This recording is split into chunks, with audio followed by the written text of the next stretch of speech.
আসছে আবহাওয়ার খবরে। আজ দক্ষিণ আন্দামান সাগর সংলগ্ন এলাকায় ঘূর্ণাবর্ত তৈরি হয়েছে।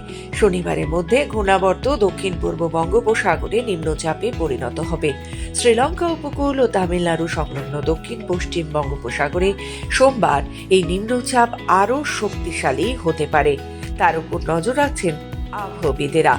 তবে এই নিম্নচাপের সরাসরি প্রভাব পড়বে না আমাদের রাজ্যে।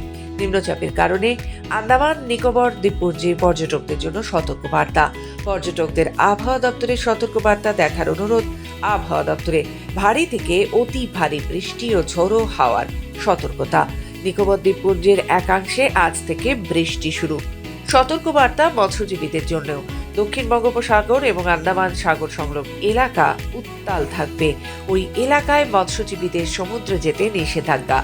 আগামী কয়েকদিন তাপমাত্রা খুব একটা পরিবর্তন নেই, শীতের আমেজ বজায় থাকবে। কয়েক জেলায় সকালের দিকে হালকা কুয়াশা, পরে পরিষ্কার আকাশ।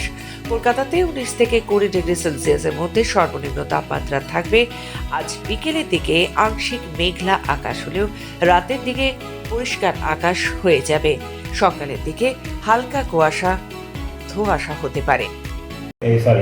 আগামী 23 তারিখ পর্যন্ত এটা নিম্নচাপে পরিণত হবে। আজ 21 তারিখ, আজকে ঘূর্ণাবর্ত আছে। 23 তারিখের মধ্যে নিম্নচাপ পরিণত হওয়ার সম্ভাবনা রয়েছে। আর তারপরে আরও দুদিনের মধ্যে, মানে 25 তারিখের মধ্যে এটা গভীর নিম্নচাপে বা ডিপ্রেশনে পরিণত হওয়ার সম্ভাবনা আছে। তারপরে আরও এর শক্তিশালী বা ইন্টেন্সিফিকেশন হবে কিনা বা এর গতি আমাদের তামিলনাড়ু বা শ্রীলঙ্কার দিকে যাবে কিনা সেটা আমাদের ক্রমাগত পর্যবেক্ষণে রয়েছে।